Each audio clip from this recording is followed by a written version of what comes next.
All right, so I got quite a few reviews to do. Today I'm going to start off with Toy Story 5. Pretty much all the movies I saw in June, I'm going to be doing reviews on now. I'm a little bit behind, so sorry for that. But today I'm going to talk about Toy Story 5. I genuinely enjoyed this movie. I thought it was really good.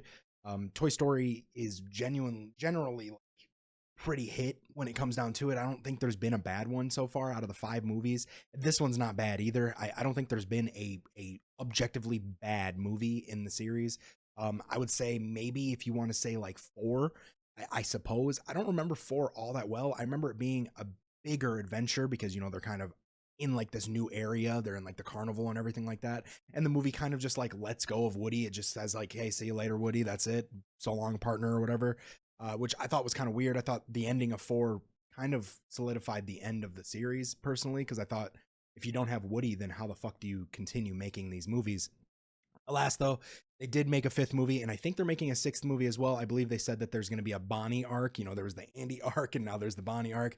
We're getting into like straight Avengers style shit at this point. So, but don't be alarmed at that, because I think these movies, like, until they prove that they're not really like hitting, I think we should keep watching them, because they're honestly, it's still pretty good. The visuals in this one are out of this world. Like, I genuinely, when the movie started, I was like, holy shit, this looks real. Like, I know it sounds like super like boomer to say, but like the movie genuinely looked real. Like the toys, like obviously it's animation, but it's like the toys look so real on screen. It's almost like, whoa, dude, like did they mocap this? Like, how did they do this? So the fact that like these movies take like 5 or 6 years to make, it makes sense. Like they put so much effort into these movies, and you can tell by just the little visuals that they have in there. Like the background stuff looks amazing. The stuff up in your face looks absolutely fantastic. 10 out of 10 when it comes to the visuals of this movie.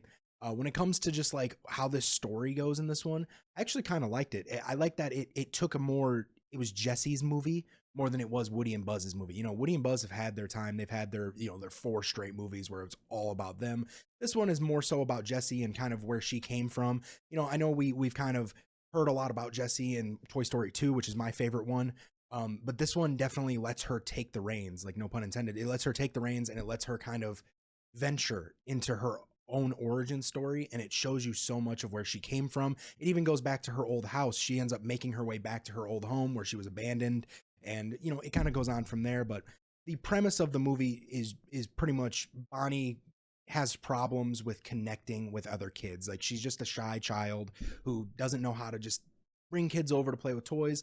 And on top of that, kids nowadays are a little bit more mean, and they're a lot more into tablets than they are actual toys like Bonnie is. So her parents decide to buy her a lily pad, which is like a tablet that, is supposed to teach the kids and have them kind of connect socially.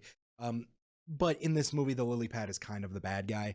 I would say the parents are the bad guys, but that'd be a little bit too based, I think.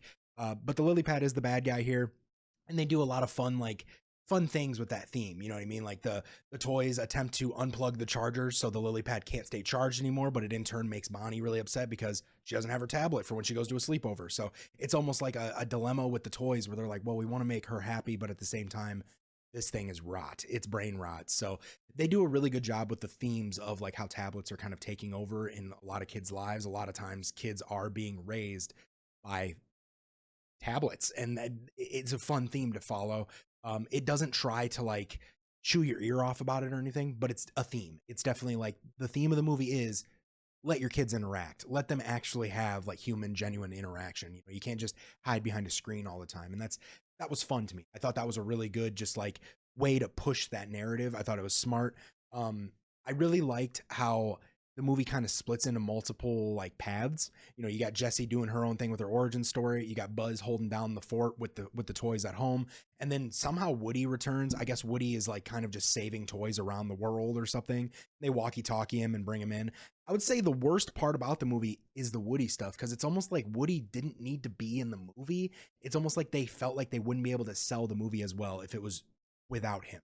And I personally, when I first saw when Toy Story 4 ended and they did the send off for Woody, I was like, well, I mean, if he's not going to be a part of it, what are they doing? Like, you can't do it.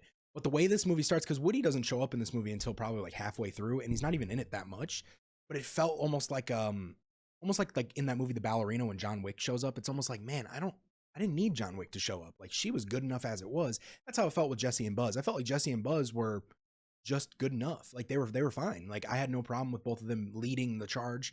Buzz was fun because he was kind of like this like secondary character, but he's in love with Jessie, so he's trying to like throughout the movie find a way to like propose to her or like tell her he likes her type of shit. And I thought that was kind of fun. You know, it was fun watching the toys interact with him because they know that he loves her, but you know, it's oblivious to her type of thing. But the introduction of Woody, it just felt like it was shoehorned in a little bit, and his input didn't really, it didn't do much. It really didn't do much for me. He was fun to have. It's fun to see him in the movie, but if they're gonna do another movie, they need to take the band-aid off and say, hey, Woody is just on a walkie-talkie somewhere. He's not gonna come back and help every single time.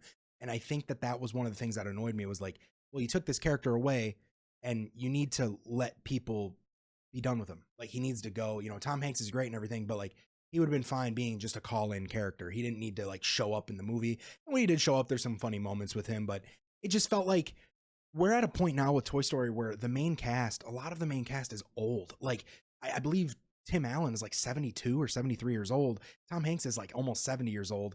Majority of the background characters like Mr. Potato Head, Slinky, these people have died. So it's like they don't have these characters as much in the movie anymore because they didn't want to replace those voice actors out of respect for them. And it almost feels like, man, what's the point? You know what I mean? Like, what's the point in continuing? Because some of the best parts about Toy Story are those side characters, are those other characters that butt in and say random funny things. And they do here and there in this one, like the pig will say some things here and there. But other than that, you don't hear from a lot of the old characters that you genuinely grew up loving. Really, you just have Tom Hanks, Jesse, or I'm sorry, Buzz, Jesse, and Woody. Those are your main three, obviously, like it always is. But those background characters kind of take like this like background role way more than they usually do because those actors aren't there anymore for them, which is fine. But at the same time, it's like, at what point do we stop? At what point do you recast? At what point do people go, nah, I don't want this anymore. The voices are gone. I'm kind of feeling that a little bit with Toy Story 5. I kind of felt that where I was like, man, I really wish like we could hear from Mr. Potato Head more. You know, I really wish like these characters could talk more, but I knew out of respect, like you don't want to replace those characters. So I get it. But at the same time, it's like, how are they, if these movies take 6 to 7 to 8 years to make, you know, we're looking at Tim Allen being 80 years old when the next movie comes out. Like, is he going to be a main character still? Is he even going to be in the movie still? They did say they want to do a Bonnie arc, which is insane to me. It's what happened. Like, are we going to retread the same ground is what I'm asking, I guess. Like, are we going to do Bonnie growing up and getting tired of her toys and passing them on as well? Or are we just going to end it with her being a happy kid and that's the end of it? Because I think any Toy Story can end and you could pretty much be like, we're done. Like, that's the end of the series. It's over now. And I think this one did that well too. I think each one of them kind of leaves the door open to be done, but at the same time, hey, we could do another one.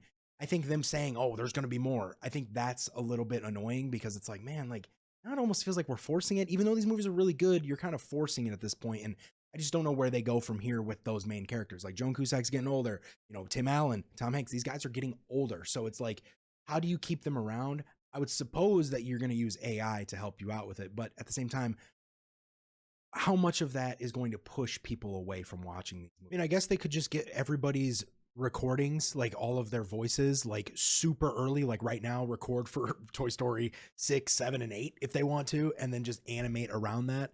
I don't know, and maybe use AI to clean it up. I'm not sure how you really do that, but it feels a little weird. I don't know.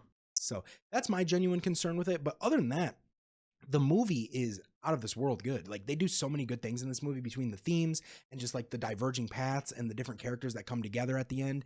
The visuals were fantastic. It's genuinely a very good movie. Like it really is. It's very, very good, with which is pretty normal for Pixar movies these days. They're all really good. I would say that my favorite part of this movie though is how they portray the kids playing now.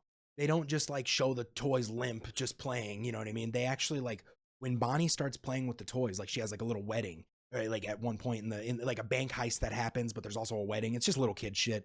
They show the toys actually like playing these things out in like a very like I don't want to say it's hand drawn, but it's like a different animation that starts when they're actually playing, and it's almost like a euphoric state for the toys, like they're like getting off on actually like being played with. And like I thought that was really cool that they actually visualize and show you that the toys are like genuinely happy when they're being played with, and the kids imagination is being shown to the viewer. I thought that was really good.